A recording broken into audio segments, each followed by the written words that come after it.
미국 대통령 부시는 취임 연설에서 북조선을 악의 축으로 규정하고 인류의 평화라는 미명하에 북조선을 지구상에서 없애기 위해 핵선제 공격 대상으로 포함시키고 대북 군사적 압박 공세를 선포했습니다. 지금 정화에 급변하고 있어. 부시 행정부가 클린턴 시절 합의된 조미공동 코뮤니케를 백지화했을 뿐 아니라 악의 축 국가와는 그 어떤 대화나 협상도 있을 수 없다는 정책을 고수하면서 대북 군사적 압박 공세를 확대하고 강화해 나가고 있습니다. 부시 행정부의 무모한 정치, 경제적, 군사적 압력 책동으로 해서 북조선의 생존권은 사상 최악의 위협을 당하고 있으며 조선 반도에는 엄중한 사태가 조성됐습니다.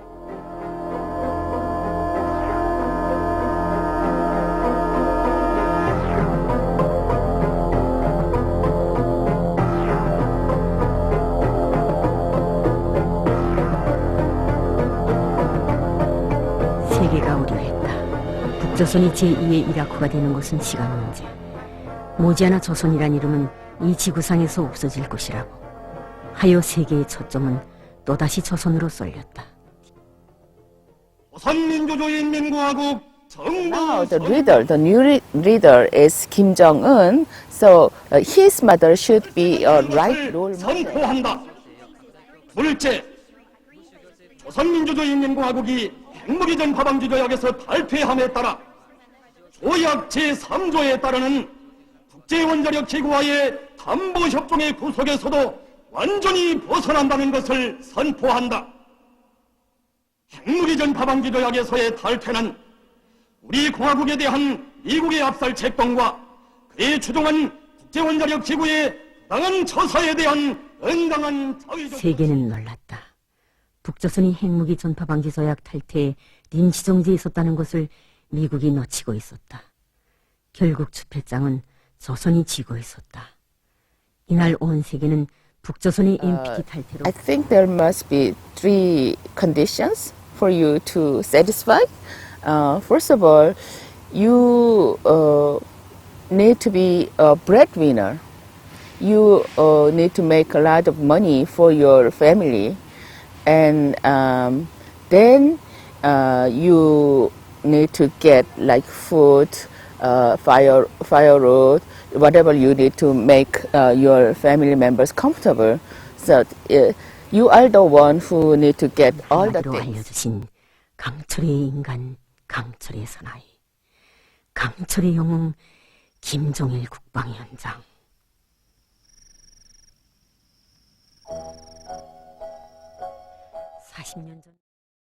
And third of all, you made money and all the necessities for your family member, and then you need to be a homemaker, quiet homemaker. You are not allowed to talk back to your husband or your father.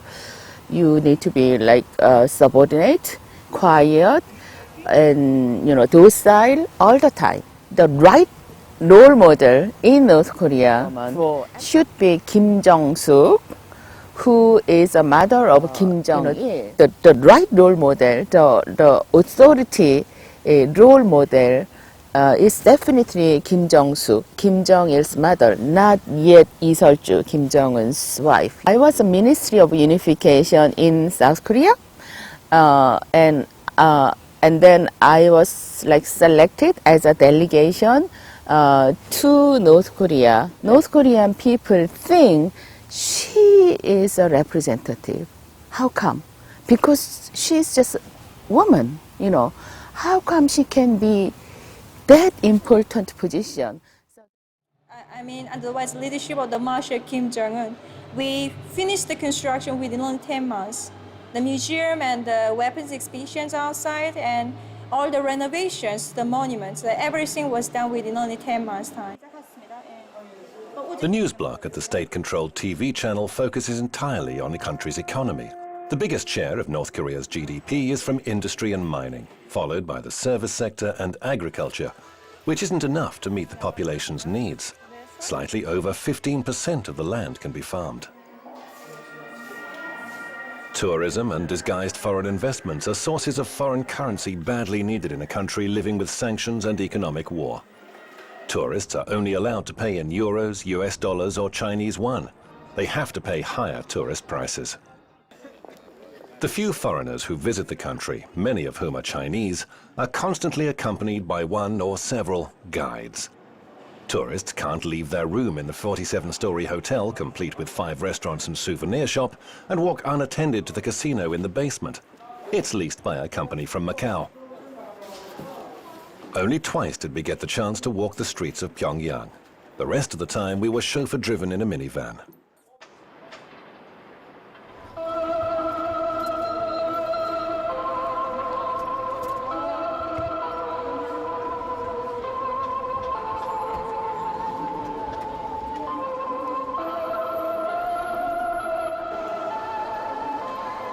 Every morning and night, several times a day, this disturbing melody can be heard playing on the many loudspeakers in Pyongyang's railway station. Newcomers are immersed in a nightmarish atmosphere, a funeral march serving to remind all who pass through of the great eternal generals.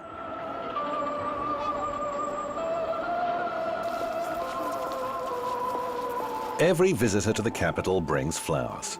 They must pay their respect to the colossal bronze statues standing at the top of Mansu Hill. North Koreans say that they're required to perform this ceremony each and every time they visit any city.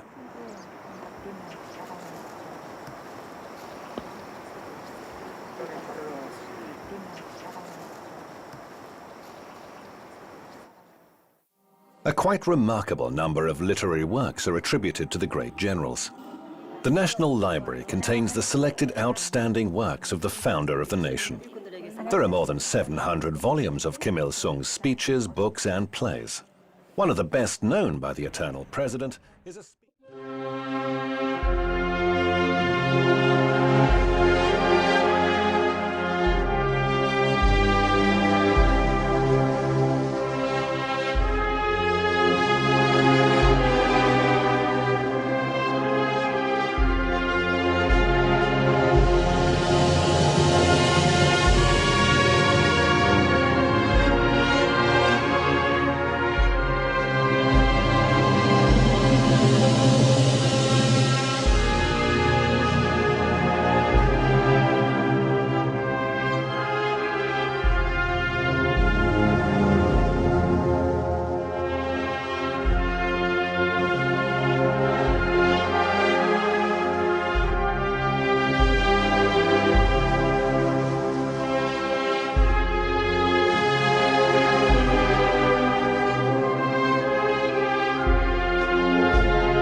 Howdy.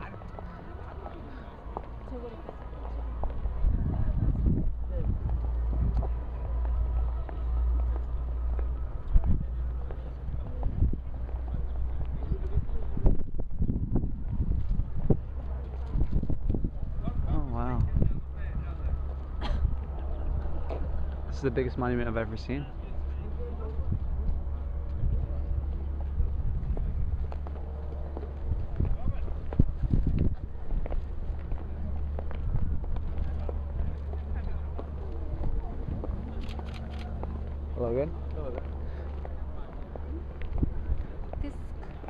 it consists of the state President Kim Il-sung and the two group monuments and the mural. And these two monuments, one group has got 119 figures altogether, and this part has got 109 figures altogether. Okay. And this left one side depicts the struggle against the Japanese. And Okay. they finally liberated the country. This depicts, and this part is about the socialist construction and the revolution, the construction and revolution. This is part. Okay.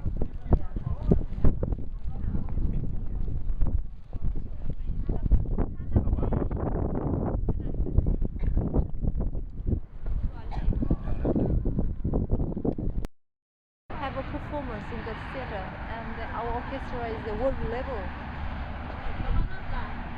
And this statue depicts the heroic mettle of the Korean people who changed the country from the backward agricultural country into the socialist industrial and agricultural country.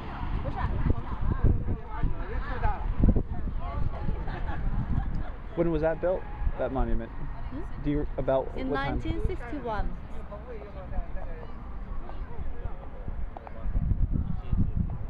Wow.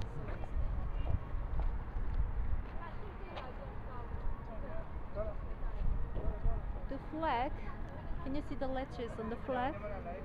Yes. That is the letter is to drive the USA out of the Korea and reunify the country. And this part shows that the socialist construction and revolution of Korea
자기 혼자서 밥을 먹는 이런 교양을 주고, 그다음에 이제 지능 충실성 교양을 기본 준다면 어려서부터 우리 위대한 대원수님들이 어린 시절을 따라 배워서 덕무들을 사랑하고 어른들을 존경하는 이런 마음을 키워주고, 그다음에 이거 집단 생활을 하기 때문에 어린이들 속에 자립성을 키워주고, 그다음에 동지들을 서로 덕무들 화상간에 서로 도와주고 이끌어주는 이런 마음을 키워줍니다.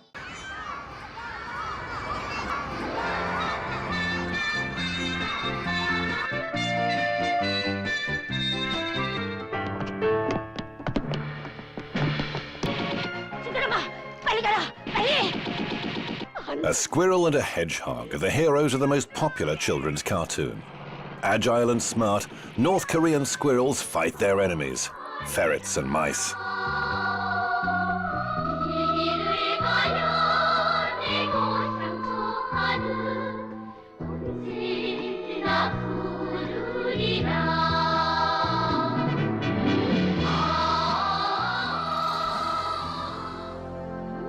The quality of animation has been acknowledged internationally.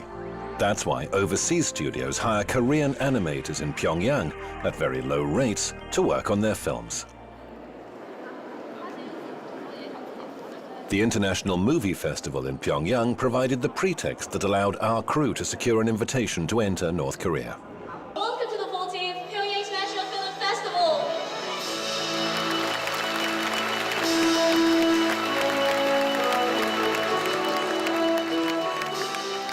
조선 영화는 우선 민족성을 우선시하고 자기 민족의 미감에 맞게, 자기 민족의 정서에 맞게, 또 자기 민족의 의지에 맞게 영화를 만드는 것을 최우선시하고 있단 말입니다.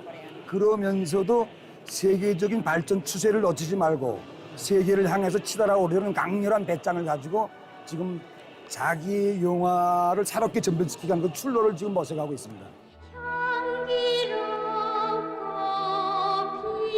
The Flower Girl represents the classics of North Korean cinema. The screenplay was written by Kim Il-sung when he was 20. It was made into a movie 40 years ago and is now one of the 5 greatest revolutionary operas. It's the story of a young girl from a poor family who was suppressed by a wicked landlord during Japanese occupation.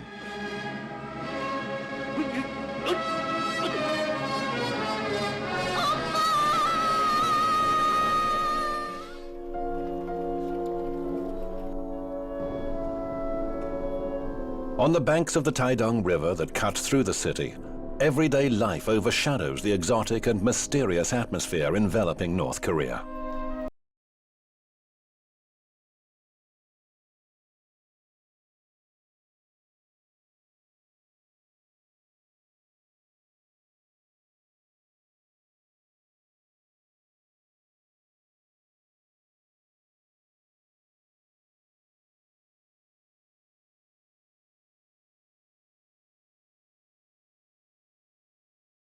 Replaying a classic game, a match between Barcelona and Real Madrid. But this is the volleyball version. It's one of the most popular sports in the country. People pay a visit to the Changwon Beauty and Aesthetics Parlor on Wednesdays. A poster displayed near the entrance to the salon features the most popular women's hairstyles. The women usually wear heels and will never let their hair down if it's too long. Among the styles most often recommended by men's hairdressers is the one sported by the country's leader. There's no place for extravagance here either. Excessive attention is paid to order, cleanliness and symmetry in the capital city's streets. The harmony and serenity that prevail in the city are there to conceal the controlled lifestyle that North Koreans must observe. The highly paternalistic policy of the state prescribes exactly what citizens must hear, read and see. No es que se censuren, es que directamente no permitimos, por ejemplo, influencia de música o de modas exteriores. Entonces no se puede hablar de censura cuando no es algo que se ha realizado dentro del país que tengas que criticarlo. Normalmente un ciudadano que va a escribir una obra o va a hacer algo no va a hacerlo contra nuestra ideología, contra el espíritu del socialismo. Por lo tanto, no se puede hablar propiamente de una censura, sino de un bloqueo, sobre todo de lo que viene del exterior. Using these computers in the People's Palace of Education, access to the country's intranet is easy. It's a localized network isolated from the outside world, full of sex and American propaganda, as one North Korean resident told us. The internet is available to a select few. Scientists and research workers, for example. 예를 들어서 우리 강명성 호를 이제 3호를 이제 쌓을 때도 이 정박이 이제 다 이게 다 도움이 돼서 그래서 이제 성과적으로 쌓을 수 있었던 것입니다. 지금 제가 이제 도서관에서 이제 전자 도서관을 운영하면서 보면 이 정보학도 이제 이게 한 기초로서 이 기반.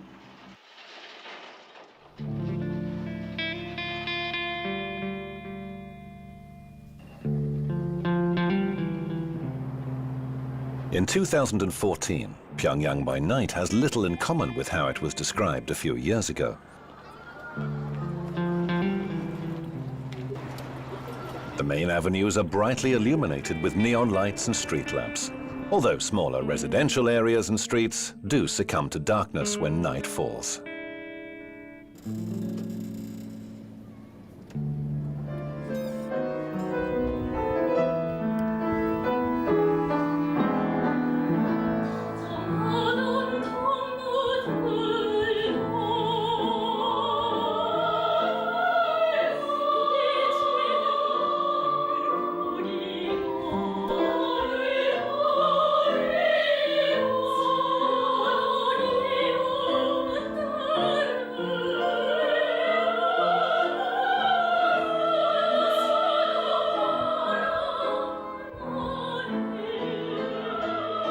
노래로 시작되고 노래로 승리하는 이런 이 세계 그 어디도 없는 독특한 음악 정치에서 안반진된다고도 말할 수 있습니다.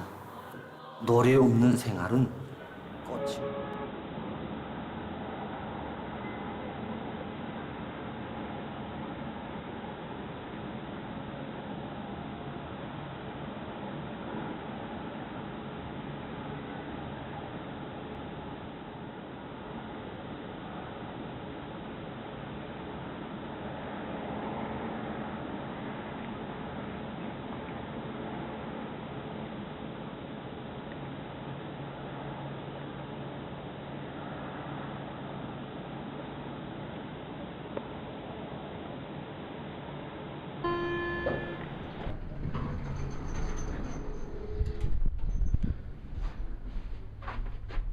Floor 2.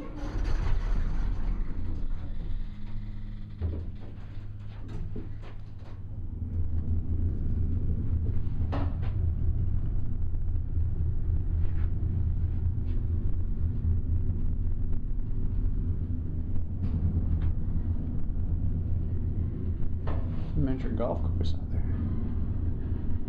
Wow.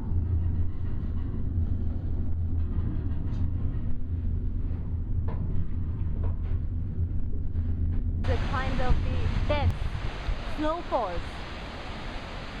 Okay. The snowfalls is a very magnificent masterpiece of the dance.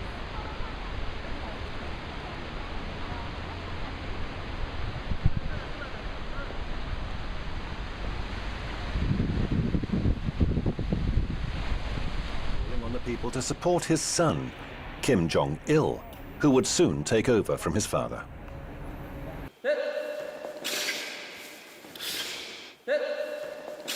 김일성 대원수님과 경량 김정일 장군님 그리고 현재 우리 김정은 원수님 이 세 분이 그 세상 사람들이 이제 어떻게 이해하겠는지 그건 모르겠지만 우리에게는 그 남들한테 설명하자면 역사적으로 풀어야 되잖아요. 그런 설명은 필요 없고 한 가족에서 부모와 자식 간에 우리 혈연 관계나 같다는 거. 우선 우리가 일제 때부터 역사를 파자면 다른 나라한테 목해서 살 때 우리나라를 진짜 찾아주시고 우리에게 모든 이거 삶의 행복과 모든 것을 다 마련해 주도록 정치를 펴 나가시는. 그러니까 만민이 진짜 우러르고 투표도 하고 우리 이분을 대통령으로 모셔주시오. It's almost 3 years since Kim Jong-il died. Throughout that time, his image has been closely linked with that of his father, the eternal president. Kim Il-sungya orchids and Kim Jong-ilia begonias grace all public gardens and civic buildings. Images captured by a camera have to be perfect. The taking of partial pictures of the general's statues or photographs marred by lens flare is strictly forbidden. North Koreans all wear special insignia near their hearts. The badges bear portraits of the leaders, and among other things, they show the wearer's merit and how close they are to the government. We were told that the hardest to obtain depicts the smiling faces of Kim Il-sung and Kim Jong-il together.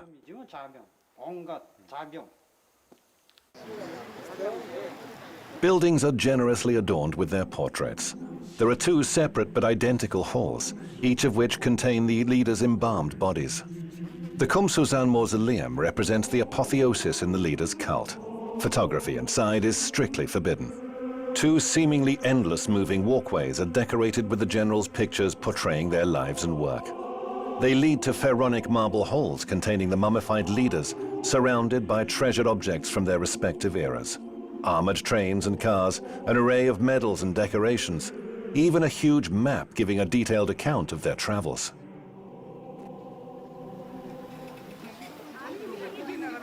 North Koreans dress in their finest clothes and flock in their hundreds to the mausolea. Today, our film crew was among them.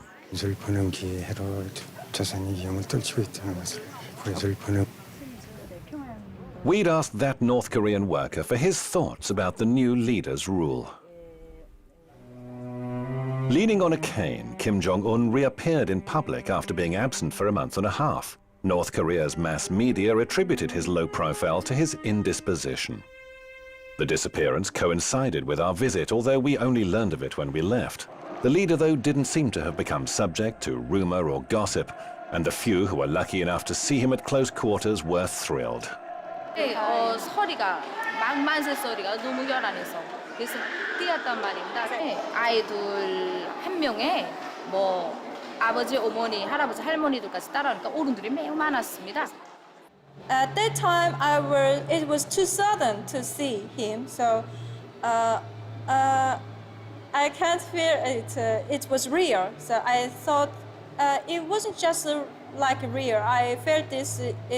Is it just dream or like that? And later he passed across in front of me, and then I knew that I really met him. Yeah, my real in my life. Yeah. For most, though, daily contact with the exalted leader is limited to the opening minutes of the evening news broadcast, which as a rule reports his latest activity. When Kim Jong-un didn't appear in public, the bulletins aired recordings of previous official engagements. 원수님께서 지금 아시겠지만 나라가 다 고립도 하고 긴장한 측면이 많지만 이런 데 많이 품을 들이고 투자를 해서 꾸려준 데 대해서 정말 감명 깊게 생각할 때가 많습니다. 경려는 김정은 원수님께서 이렇게 이 단편적인 신뢰를 놓고 봐서도 뭐 말하겠는데 경려는 원수님께서 이렇게 현대적인 우리에게 버튼강 백화점을 건설해 주시고 이민들에게 보다 훌륭하고 문명한 생활을 안겨주시려고 얼마나 러브와 심려를 많이 기울이고 계십니까? 오늘 한 가지 신뢰를 놓고 봐서도 또 오늘 일요일의 하루를 이렇게 원수님께서는 우리 인민들을 이 세상에서 제일 읍등한 인민들을 내세워주기 때문에 우리 인민들의 떼고 그저 이 세상에 제일 좋은 거, 제일 귀중한 거 모든 행복을 안겨준단 말입니다. 그래서 우리 문수물놀이장, 겁등어관 비롯해서 농락물놀이장, 그다음에 이 기혈극장 정말 우리 그 갖고 싶고 백화점들 다 보면 정말 우리 눈물 나서 이렇게 감동 나서 정말 보지 못할 정도로 이렇게 인민들이 가슴 않고 우리 원수님께 기쁨과 만족을 위해서 일하겠다고 충성이만 맹세를 다진단 말입니다. 그러니까 그걸 우리 인민들은 정말 행복한 인민들이고 세상에서 부름 없이 정말 행복하다는 걸 우리 빨리 좀 소개해 주십시오. A sample of what was said when we were able to interview people on the street. Even though this was outside our planned itinerary, no spontaneous responses were forthcoming. Our attendants carefully selected the people we could talk to, and particularly sensitive topics were very much off limits. Los coreanos son muy tímidos. En segundo lugar, ellos no entienden la mentalidad occidental o el por qué se realizan esas preguntas. Normalmente un coreano, al realizar esas preguntas, pensará que lo está haciendo con alguna intención oculta. Entonces, frente a esa intención, preferirá no responder. De todas formas, aunque pudiera responder, probablemente su nivel de conocimiento está centrado en su departamento, en su barrio. Es bastante limitado.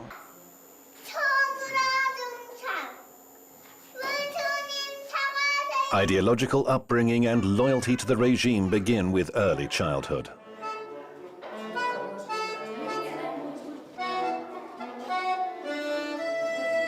The first kindergarten in North Korea was reorganized during Kim Jong-il's rule. It's open from Monday to Saturday to accommodate the children of working mothers.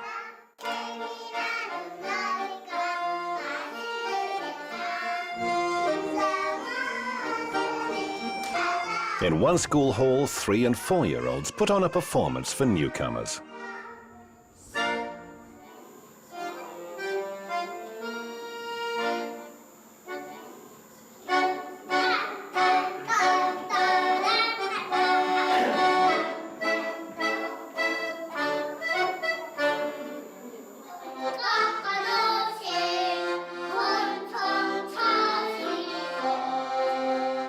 Five children sing a heroic song telling how their beloved leader became a steel commander because ever since he was a child, he'd understood the importance of military force.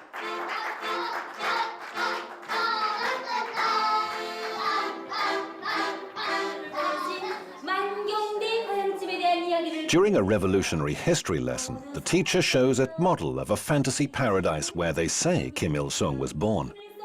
They repeat the place and date of his birth. He was born in spring, just like magnolias, says the teacher.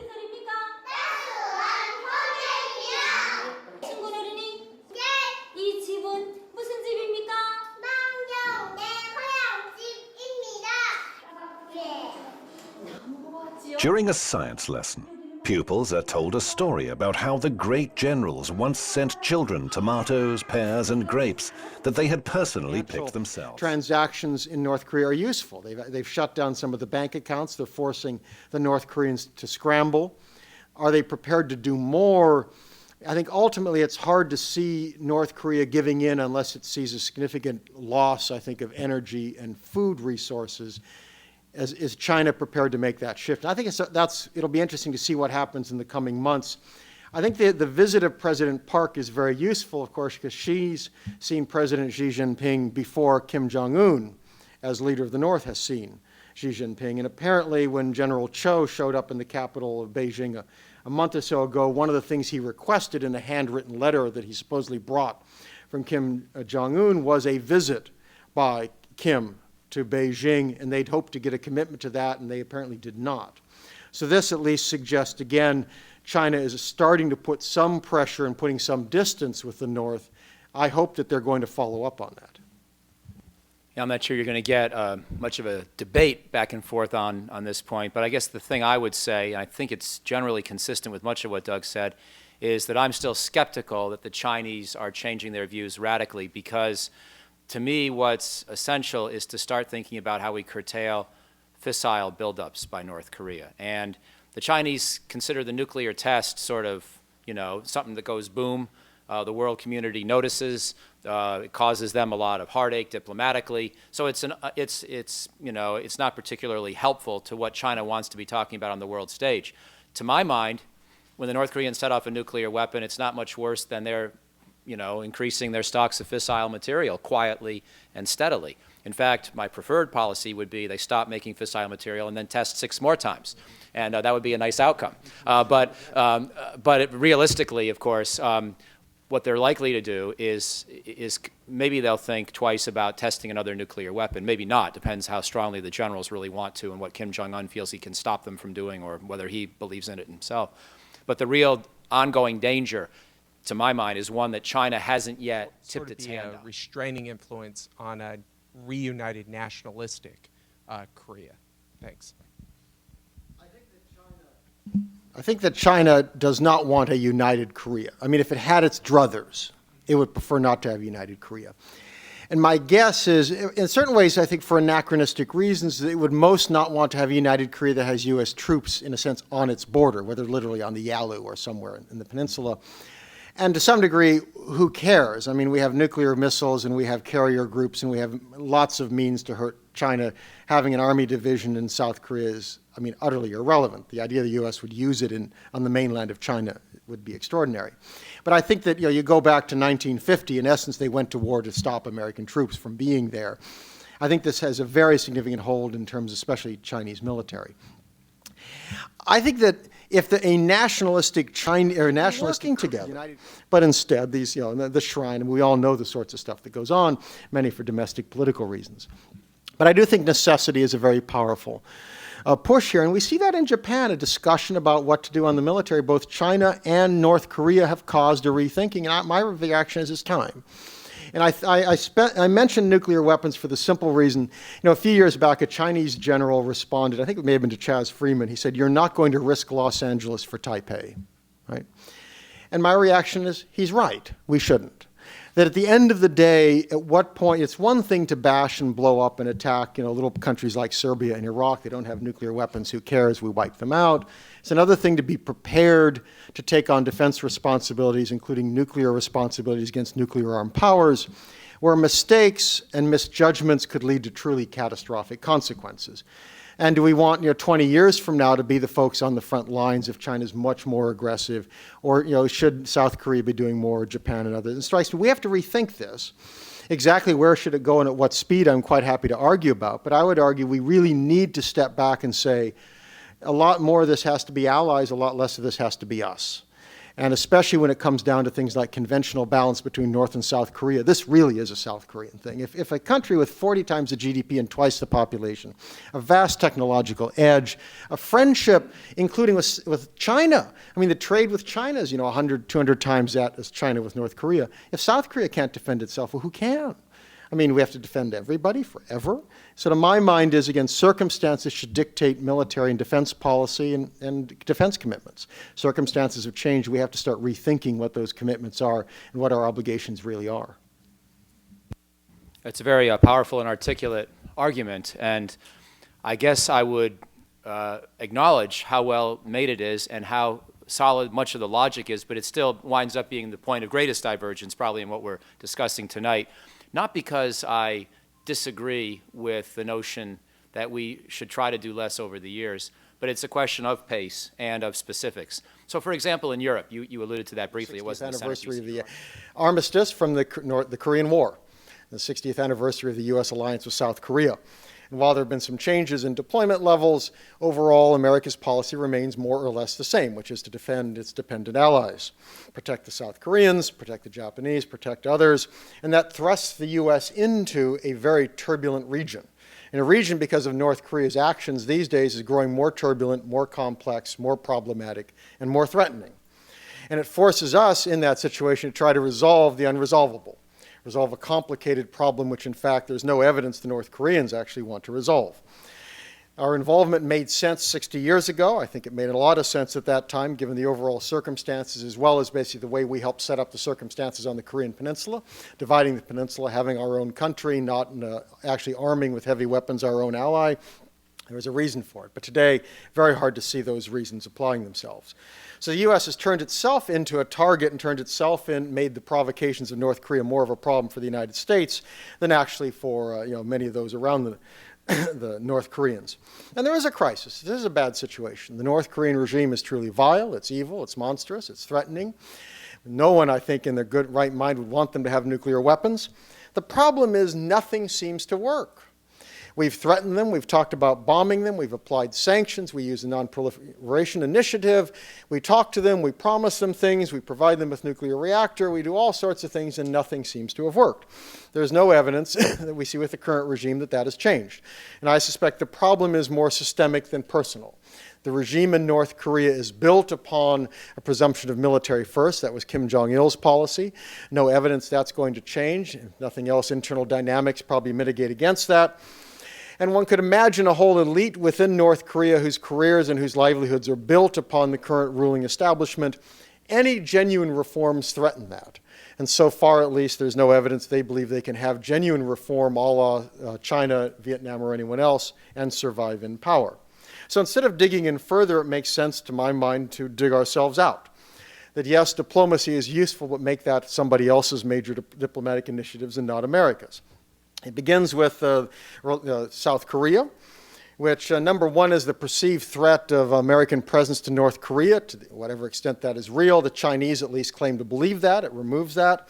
Moreover, it's the reliance of South Korea on America. I mean, I have to say, you spend 2.5% of your GDP on the military when 2 years ago, 3 years ago, the North Koreans sank one of your ships, they bombarded one of your islands, and that's what you do for your defense. It makes no sense. America spends 4%, and we have no enemies close by. The South Koreans have one across the border, and they spent 10 years handing over $10 billion subsidizing their enemies so they could go build more nuclear weapons. These are policies that South Korea can carry out only because they have American protection. It's also, I think, an issue for Japan. It's changing its views in many ways, but it still doesn't bear the full burden of its own defense. But most important, I think, is the PRC. I think Mike and I both agree that China is critical. China's incentives here, I would argue, are not to act. And while they may be concerned about nuclear possibilities in terms of North Korea, I think they're increasingly concerned. They nevertheless see North Korea as a benefit. They don't want chaos. They like the leverage. There are a whole number of reasons they like the current situation. To the extent they think the United States can manage the situation, hold South Korea back, can ensure that none of its allies have nuclear weapons, the Chinese don't have much reason to act. I think the best way to put pressure on them and for them to sell Mike's message, that reform is the only alternative, is for them to bear responsibilities for the policy. That means America stepping back. In the end, we have to share the nightmare, and the only way to share the nightmare is to make clear to the Chinese this is not our problem, but theirs as well. And that means we have a lot further away that we can go. They're across the Yalu. They can deal with them if we don't. There's no good answer here. This is a regime that all of us should celebrate when it disappears. At some point it will. And I frankly I don't want to send them off to an island, Mike. I want them to sink in that ship. I mean, these are monstrous people who should be strung up.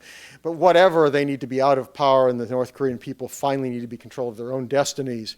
That is the ultimate result. It's not just nuclear weapons, it's humanitarian. These are desperate people who need their own country. Ultimately, I think they will get it, but there's going to be a lot of pain along the way. Thank you. I want to thank both speakers personally for coming. This is a challenging format, but I think it elicits a lot of nuance and in-depth debate, and at least I personally enjoyed. Thank you all for coming, and if you would join me in thanking our debaters.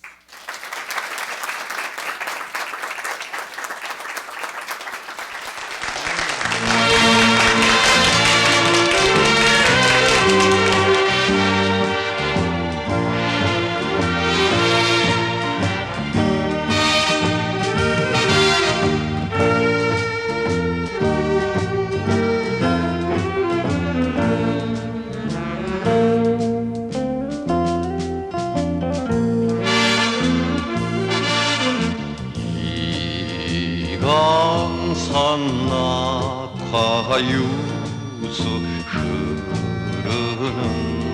봄에 새파란 잔디였고 지은 맹서야 세월의 꿈을 실어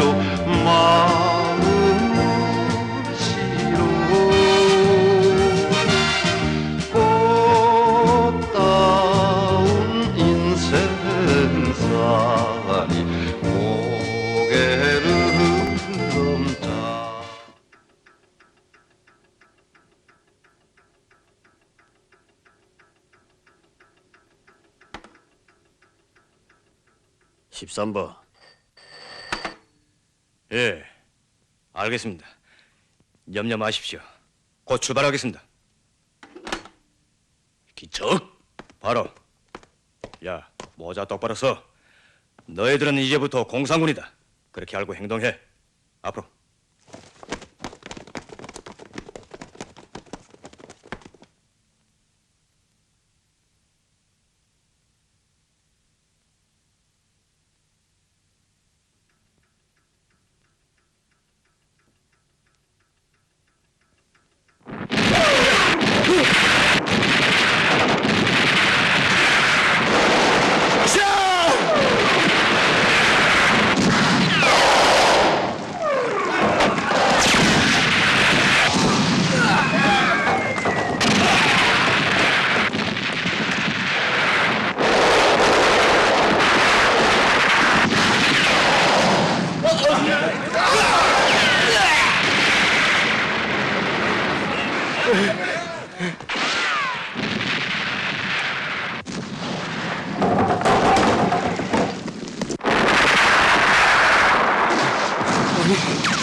또 놓치지 말고 모자를 죽여!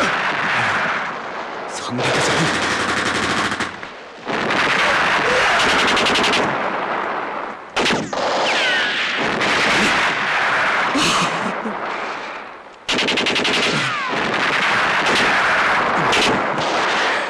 군단장님.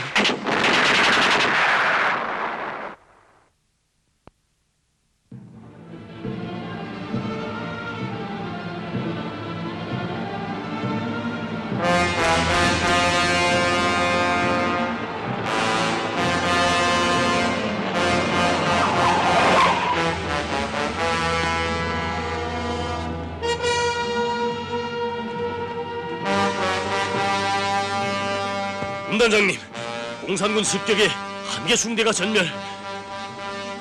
빨갱이들이 야밤에 이렇게 기습해 올 줄은 꿈에도 미처 생각 못했습니다.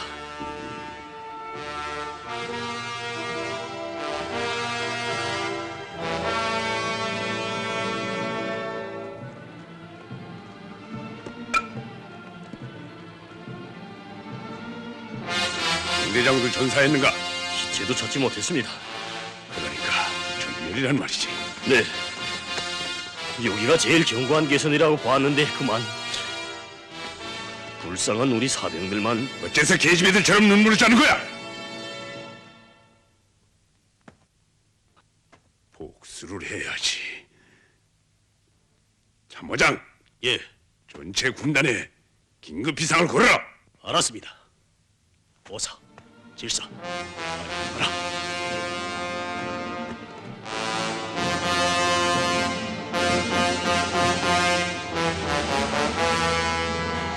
군단장님, 참으시죠.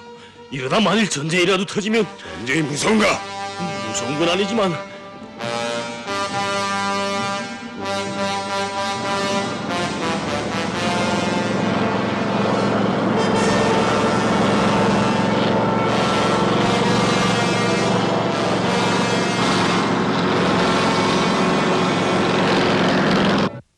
나의 결심은 이상과 같소.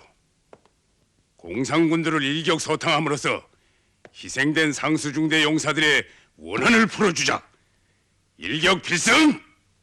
일격필승! 일격필승! 일격필승! 차장군.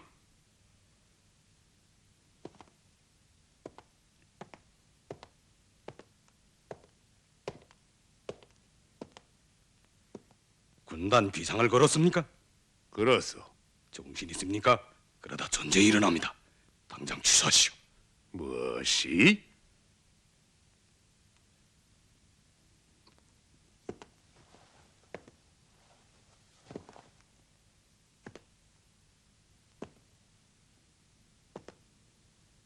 당신은 중앙정보부장이요?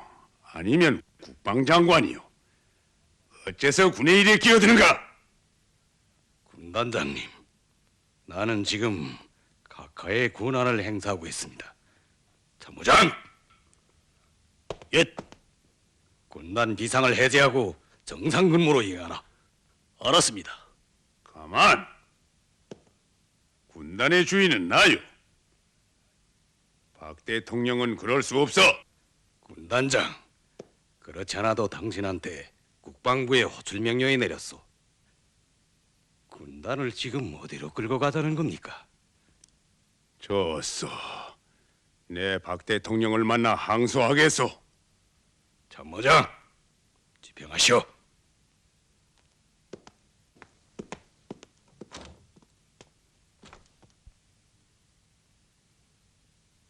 각하의 권한이라고? 아니야. 이건 형욱의 월권회의다.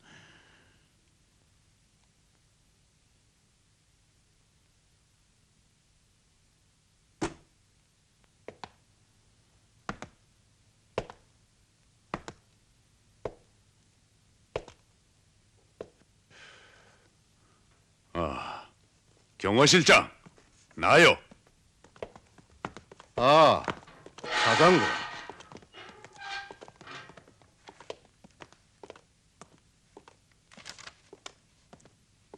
오셨습니까?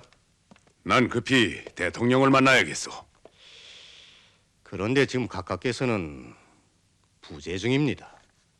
없다고?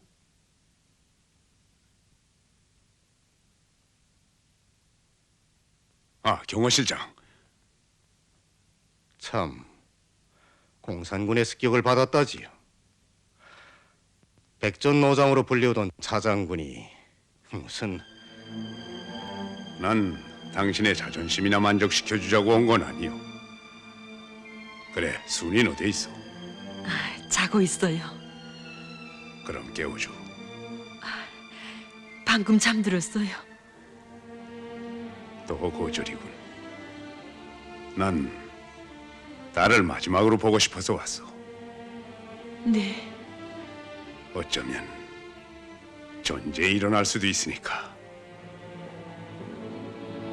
아니, 난 시작할 테요. 아니 여보, 그건 무슨 소리예요? 미쳤어요. 미쳤다고? 내가? 그래, 나의 병사들이, 수백 명의 병사들이 하룻밤에 공산군들이 손에 죽었는데 나더러 그래 가만히 있으란 말인가? 아니 여보.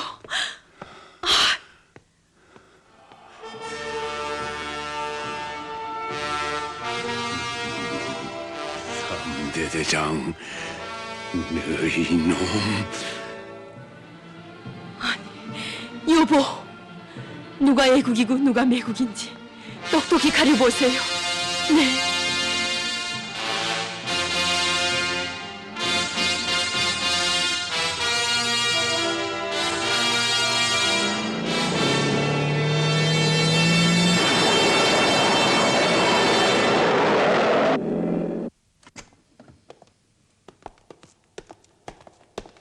야, 권총.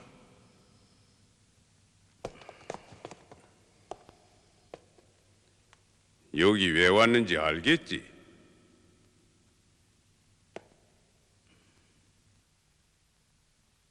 누가 너한테 포사경 명령을 주었는가?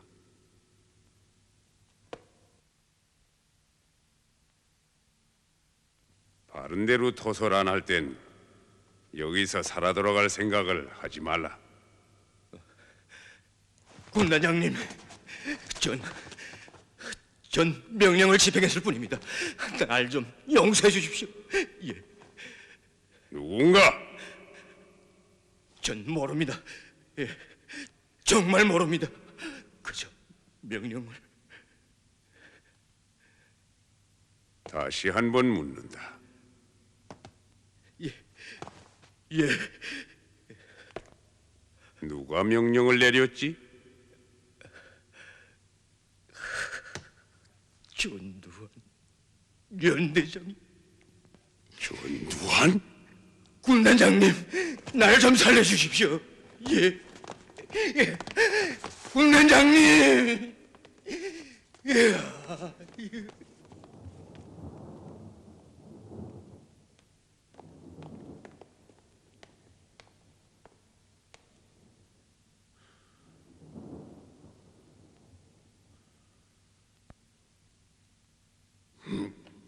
진정하십시오, 군단장님.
어서 들어가시자요.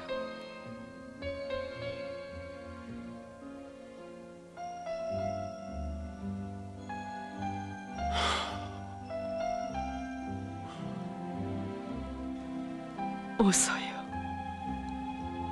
여보.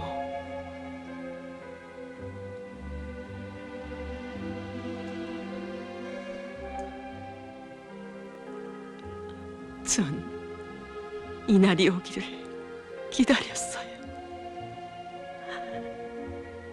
당신은 저의 심장으로 돌아온 거죠?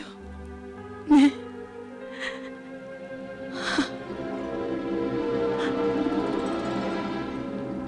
달래.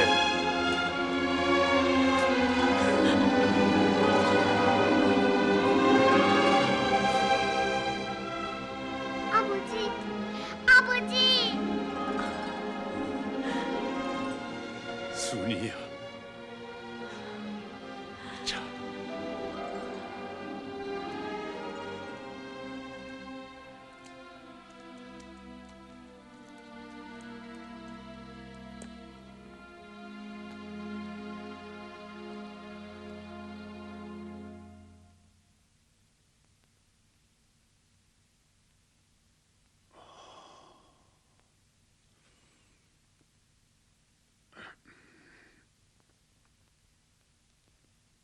한국의 군부 정치사는 이렇게 시작됐소.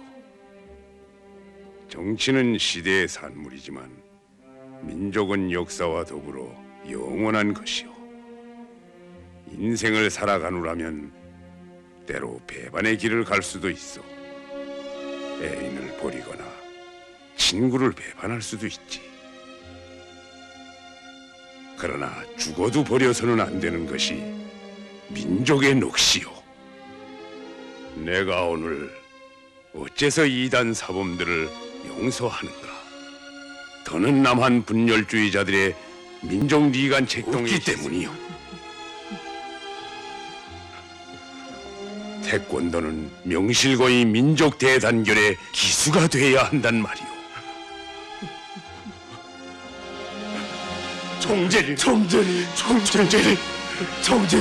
총재님, 저희들을 처형해 주십시오. 총재님, 달러에 유혹된 저를 엄벌해 주십시오. 총재님, 우리는 그것이 우리 태권도의 분열을 꾀하는 이남 분열주의자들의 핵책임을 몰랐습니다.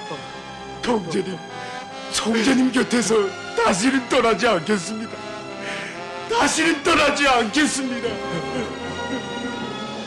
아니, 쉽게 결심하지 마시오.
English, this is the Technology Report. Foreigners in North Korea can now use Twitter, Facebook, and other social media on their mobile phones. A steady flow of tweets and Instagram pictures has been observed since the mobile service provider Koreolink launched its third generation or 3G network last week. The move came weeks after the North Korean government announced that it would let foreigners bring their mobile phones into the country. Until recently, foreigners were required to leave their phones with customs officials. The changes represent a rare reform in what is considered to be the world's most repressive country. Some experts say it might be a sign that North Korea's leader, Kim Jong-un, is open to easing official restrictions. Martin Williams operates the North Korea tech blog. He says the changes could create a hole in the wall of censorship that keeps almost all foreign information out of the country. The new mobile internet service will be available only to the small number of foreigners in North Korea. But Martin Williams says the service could change the way foreign media report on North Korea. He says having an internet connection on a camera-equipped mobile phone means reporters can avoid some of the official restrictions. David Slatter works in Seoul as a writer for the website nknews.org. He says that reporters might be able to publish some images without the approval of the North Korean government. But he says their effect may be limited. China's official Xinhua news agency says the Koreolink SIM card will cost $200 and the same amount for 2 gigabytes of data. For VOA Learning English, I'm Alex Villarreal. 시청자 여러분, 여기는 김일성 광장입니다. 여기는 김일성 광장입니다. 잠시 후 여기 김일성 광장에서는 영적 조선인민군 창건 60돌 경축 열병식이 성대히 진행되게 됩니다. 여기 김일성 광장과 그와 이따운 대통로들에는 열병식에 참가할 항일혁명 투사 종대들과 로병 종대들, 조선인민군 각 군종 및 병종 군사학교 종대들과 영예 근위사단 종대들, 조선인민경비대 종대들과 조선인민군 기계화 부대들, 노농저기대, 붉은 청년 근위대 보병 및 기계화 종대들이 줄지어 정렬해 있습니다.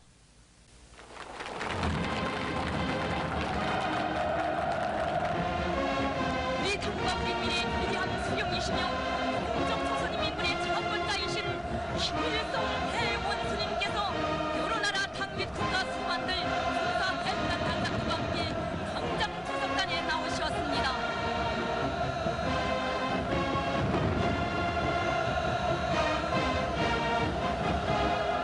영적 조선인민군 장병들에게 영광이시라.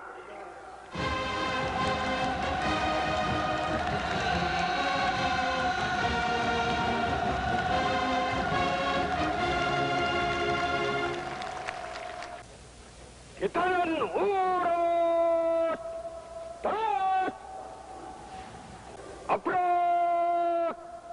컷.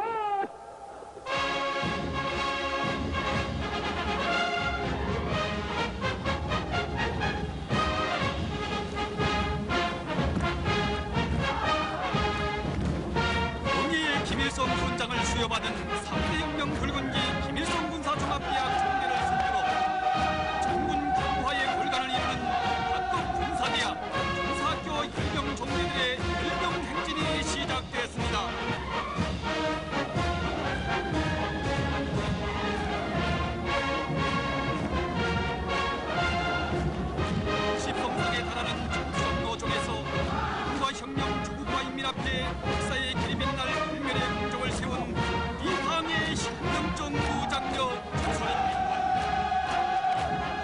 이 당과 혁명대오의 일심단계를 고수하고 당의 위협을 수하기 위해 국민들이 투쟁해온 참다운 충신들의 무장대오가 있음과 해서 우리 혁명의 단계의 중심, 운동의 중심은 확고히 보수되고 계승되는 것입니다.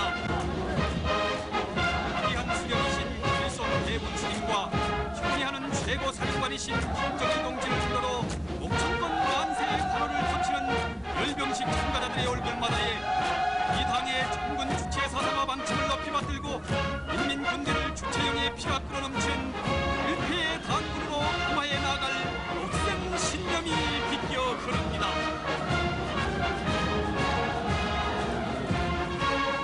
바다의 그림에 격살의 얼굴도 옥색에 자라나고 있는 바다의 그림에 격살의 얼굴도 옥색에 자라나고 있는 해군 열병정대입니다. 어떤 침략자가 신성한 총기의 푸른 바다에 감히 기어들 수 있으랴.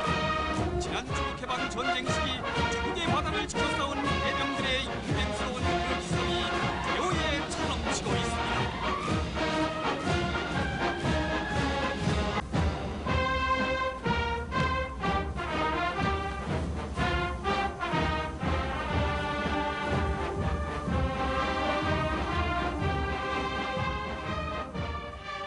West side Americans found out that what the South Koreans were doing and get pretty concerned because that might, as you said, might escalate this, that this kind of activities might end in wars, major wars. So Americans were saying, no, don't take a punitive response. Rather, we have to take a defensive response, which was about basically strengthening the defense of DMZ. And so the fences, better fences were constructed, 3-layer defensive systems were constructed, quick response forces deployed, and all that. And that was pretty, I would say, stabilizing and successful military response. And North Koreans are basically thinking North Korea really embarked on a major military build-up effort in 1962 after just after the Cuban Missile Crisis, because they realized that these communist big brothers might not be too reliable. So after about 7-8 years, North Korean military was very strong. So they were confident that even if there was another war, they can at least defend themselves and maybe win the war. So military balance was there. And also, North Korean leaders clearly knew what was going on in Vietnam. There was no willingness in the US or in South Korea to start another war on the Korean Peninsula. So North Koreans were backed up by this military force and by international environment, was very confident that whatever they do, the US would not take a really strong response. Please. So you talked about they run for terrorism, and then of course State Department took them off. I mean, do you feel any other reasons why they? I mean, you really haven't heard from them that much in the last couple of years, and have they exported other? I mean, as far as other means with other countries, or if you could elaborate on that. Yeah. I mean, it seems like they've been kind of quiet. Sure. Yeah. Well, I mean, another major activities that the North Korea was engaged in was providing assistance to National People's Army in the Philippines, and it was going on for quite some time. Although they stopped it, and now I could say that partly because terrorist attempt failed disastrously, they learned lessons, right? And it was Kim Jong-il who did the job, both Rangoon bombing and bombing of Korean airliner. And he learned lessons and he paid the price. He started to play a pretty sophisticated brinkmanship diplomacy from the 1990s, but you have to understand how he learned and had learned lessons in the previous decade. So that's one. And also, I would say this changing policy objective was very important, because now in order to enhance relationship with the United States, I mean, getting off the list of terrorist sponsoring state was, the most requirement, right, for them. And it actually, the George W. Bush administration, toward the end of its term in 2008, decided to delist North Korea as a terrorism sponsoring country, and so it was North Koreans succeeded in convincing by not engaging international terrorism activities that convinced the U.S. to delist it. So it was in that sense successful. So now the very basic step toward improved U.S. DPRK relations has been taken. It has been paved. Anything else? Let me ask one last question, and we'll go off script just a little bit, since we have the opportunity here to have a top flight Japanese security policy expert here as well. To ask you if you would just take a few minutes to comment on the recent changes in Japanese security policy, collective self-defense, and some of the things that Prime Minister Abe has done. Would be interested in your thoughts as perhaps a closing. Okay, sure. Let me then talk a little bit about what it means to the security on the Korean Peninsula. Before the change, well, let me talk about several things that Japan's self-defense force can do now, which it couldn't before the change. One is that now self-defense force can protect U.S. vessels, U.S. military assets, operating for the defense of South Korea, even before Japan gets attacked, right? Because now Japan can exercise the right of collective self-defense. So it's a good news that we can start operating together from the early stages of crisis conflict. Second, the self-defense force could not shoot down missiles that North Korea launched, against Hawaii or Guam. If they launch missiles toward Hawaii, that will fly over northern part of Japan, like here. And also, if they launch missiles toward Guam, it will be flying like this. But before this change, the SDF, we have a pretty good ballistic missile defense capabilities, but we was not able to shoot down. Not technically necessary, but legally could not shoot down these missiles, but it can now. But there is another separate technical issue because now that the SDF has two different BMD systems. One is SM-3 Block 1A, which is a sea-based extra atmospheric upper tier system. And the other is a land-based Patriot PAC-3. It's a endo-atmospheric lower-tier missile system. But these missiles are not capable enough to take on kind of intermediate-range missiles to be used against Hawaii or Guam.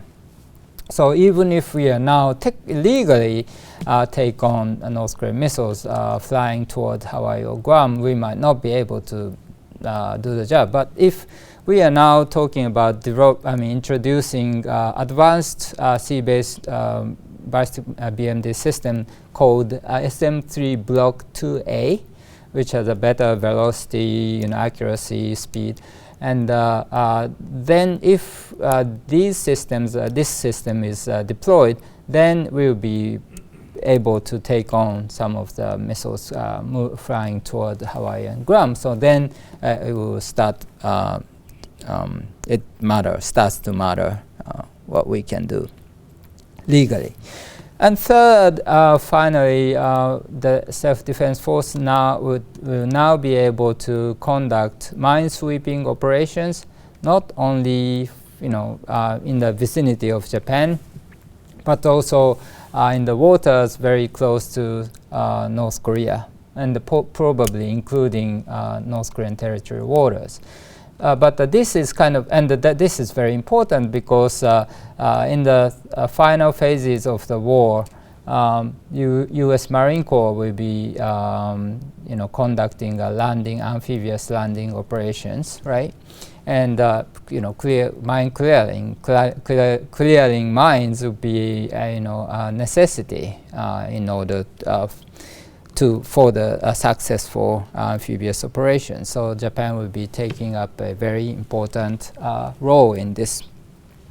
But this has been causing some frictions between Japan and South Korea because, according to the South Korean constitution, North Korea, South Korea has a sovereignty over the North Korean territory, right? Which is just fictitious, but they say it.